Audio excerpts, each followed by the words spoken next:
अल्हम्दुलिल्लाहि वहदह वस्सलातु वस्सलामु अला मन ला नबिय्य बअदह अम्मा बाद। अल्लाह के रसूल सल्लल्लाहु अलैहि वसल्लम ने कई रिवायतों में सहाबा किराम के मनाकिब बयान फरमाए हैं, सहाबा किराम के फ़ज़ाइल बयान फरमाए हैं। मिशका शरीफ में एक अजीब रिवायत मौजूद है। इस रिवायत के रावी है हज़रत अब्दुल्ला इब्न बुरैदा रज़ी अल्लाह ताला अन्हु। वो अपने वालिद महतरम से इस रिवायत को नकल करते हैं। वो फरमाते हैं कि अल्लाह के रसूल सल्लल्लाहु अलैहि वसल्लम ने फरमाया, मेरे सहाबा में से जो शख्स जिस ज़मीन में वफ़ात पाएगा, क़यामत के दिन जब वो अपनी कब्र से उठेगा तो उस सहाबी को इस हाल में उठाया जाएगा कि उस ज़मीन के लोगों को वो जन्नत की तरफ खींच कर ले जाने वाला होगा और उनके लिए नूर होगा, यानी वो जन्नत का रास्ता दिखाने वाला होगा। इस रिवायत से मालूम होता है कि सहाबी जिस ज़मीन में, जिस कब्र में दफन किया जाता है, उस सरज़मीन के लोगों को भी वो जन्नत में ले जाने का ज़रिया और सबब बनता है। इससे मेरे दोस्त हम अंदाज़ा लगा लें कि फिर उस सहाबी का बज़ाते खुद अल्लाह तबारक व तआला के दरबार में मकाम और मर्तबा क्या होगा।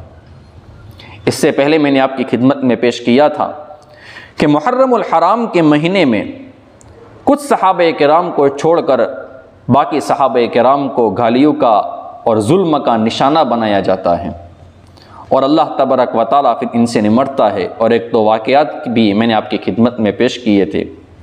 आज एक दो बातें मज़ीद मैं आपकी खिदमत में पेश करता हूँ।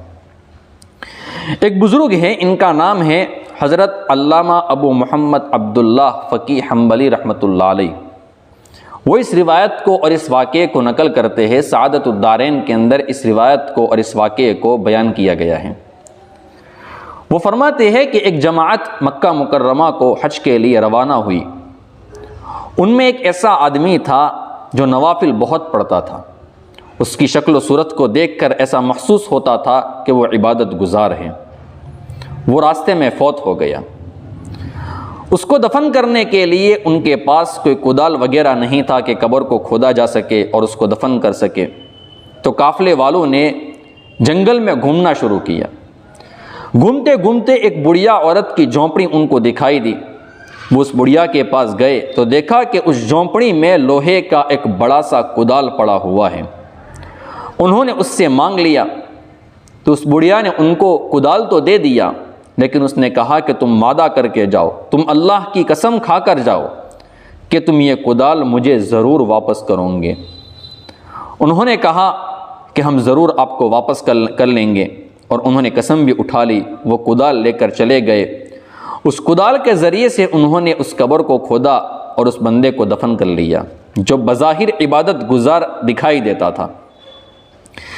जब वो लोग फारिग हो गए तो देखा कि कुदाल गलती से कब्र के अंदर रह गई है और उनको उस बुढ़िया से जो उन्होंने वादा किया था वो वादा भी याद आ गया कि हमको कुदाल वापस करना है।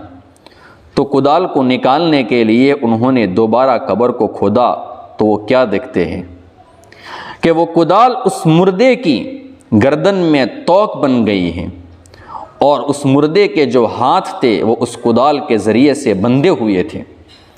इस मंज़र को देखकर वो हैरान हो गए, वो डर गए और उन्होंने उसको वैसे ही बंद कर दिया।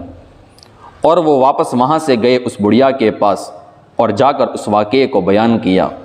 जब बुढ़िया ने पूरा वाक़या सुना तो उसने पहले तो कलमा पढ़ा, ला इलाहा इल्लल्लाह मुहम्मदुर रसूलुल्लाह सल्लल्लाहु अलैहि वसल्लम, और उसने कहा कि ये कुदाल मेरे पास थी और मुझे ख्वाब में अल्लाह के रसूल सल्लल्लाहु अलैहि वसल्लम ने फरमाया था कि इस कुदाल को महफूज रखना, ये एक ऐसे शख्स की कब्र में तोक बनेगी जो हज़रत सैयदना सिद्दीक़ अकबर रज़ी अल्लाह ताला अन्हु और हज़रत उमर रज़ी अल्लाह ताला अन्हु को गालियाँ देता है। और अल्लाह तबारक व तआला ने इस वाक़े को और इस ख्वाब को पूरा भी कर दिया। मेरे दोस्तों, इससे मालूम होता है कि जो इंसान सहाबा किराम को बुरा भला कहता है, अल्लाह तबारक व तआला इनसे निमटता है। एक और वाक़या मैं आपकी खिदमत में पेश करता हूँ। अल्लामा इब्न हजर मक्की रहमतुल्लाह अलैह ने अपनी किताबुज़्ज़वाजिर में तारीख़ हल्ब के हवाले से एक वाक़े को नकल किया है। वो फरमाते हैं कि एक शख्स था उसका नाम था इब्ने मुनीर, मुनीर का बेटा था। हज़रत अबू बकर सिद्दीक़ रज़ी अल्लाह ताला अन्हु और हज़रत उमर रज़ी अल्लाह ताला अन्हु को वो गालियाँ दिया करता था। वो मर गया। तो हल्ब जो शहर था, वहाँ पर चंद नौजवान थे जो सैर व तफरीह के लिए निकले थे। तो किसी ने कहा कि ये जो कहा जाता है कि जो हज़रत शेखैन यानी हज़रत अबू बकर सिद्दीक़ रज़ी अल्लाह ताला अन्हु को और हज़रत उमर रज़ी अल्लाह ताला अन्हु को जो गालियाँ देता है, तो कब्र में उसकी सूरत खिंजीर की हो जाती हैं। ज़रा हम देखते हैं कि इब्ने मुनीर, जो मुनीर का बेटा है, जो शेखैन को, हज़रत शेखैन रज़ी अल्लाह ताला अन्हुमा को गालियाँ देता है, उसकी कब्र को हम खोल कर देखते हैं कि इसके साथ वाकई में ऐसा हुआ है। जब सब लोग इस बात पर मुत्तफ़िक हो गए तो उन्होंने कब्रिस्तान में गए और वो कब्रिस्तान में जाकर उन्होंने उस कब्र को खोला।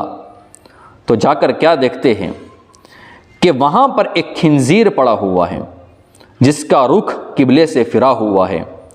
उन्होंने उस खिंजीर को निकाल कर बाहर फेंक दिया ताकि दूसरे लोग भी इससे इबरत हासिल करें। दोबारा उसको मार दिया और मार कर उसको कब्र में दोबारा उसको दफन कर लिया। इससे मालूम होता है कि जो लोग सहाबे किराम को गालियाँ देते हैं, अल्लाह तबारक व तआला इनको कब्र में जाने के बाद इनकी शक्ल को खिंजीर बना लेता है। यहाँ पर एक एतराज़ भी होता है कि बहुत सारे सहाबे किराम के दुश्मन ऐसे भी हैं, उनकी कब्रों में उनको देखा गया है कि वो तो खिंजीर नहीं बने थे। तो याद रखें, इसका जवाब ये है कि यह आलम बरज़ख के हालात हैं जिसका मुशाहदा हम इस दुनिया के अंदर ज़ाहिरी आँखों से नहीं कर सकते हैं। हो सकता है कि हर सहाबा का जो दुश्मन है, कब्र में जाने के बाद उसकी जो सूरत है वो खिंजीर की हो जाती हो, लेकिन हम उसकी सूरत को बरज़खी अज़ाब की सूरत में दुनिया के अंदर रहते हुए हम उसको देख नहीं सकते हों।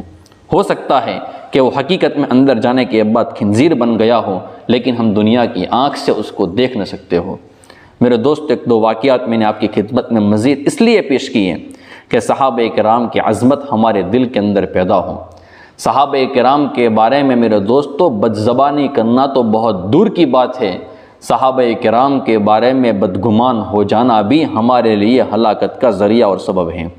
इसलिए किसी भी सहाबी के बारे में एक पल के लिए भी अपने दिल के अंदर बुरा वसवसा न आने दें, और अगर आ जाए तो फ़ौरन अल्लाह तबारक व तआला की पनाह मांगे कि अल्लाह मैं सहाबे किराम के बारे में बदगुमान होने से आपकी पनाह मांगता हूँ। अल्लाह तबारक व तआला हमारे दिलों के अंदर सहाबे किराम की कामिल मोहब्बत, कामिल अज़मत पैदा फरमाए और उनके नक्शे कदम पर ज़िंदगी भर हमें चलने की तौफ़ीक़ अता फरमाए। आमीन या रब्बल आलमीन। व आखिरु दावाना अनिल हम्दुलिल्लाहि रब्बिल आलमीन।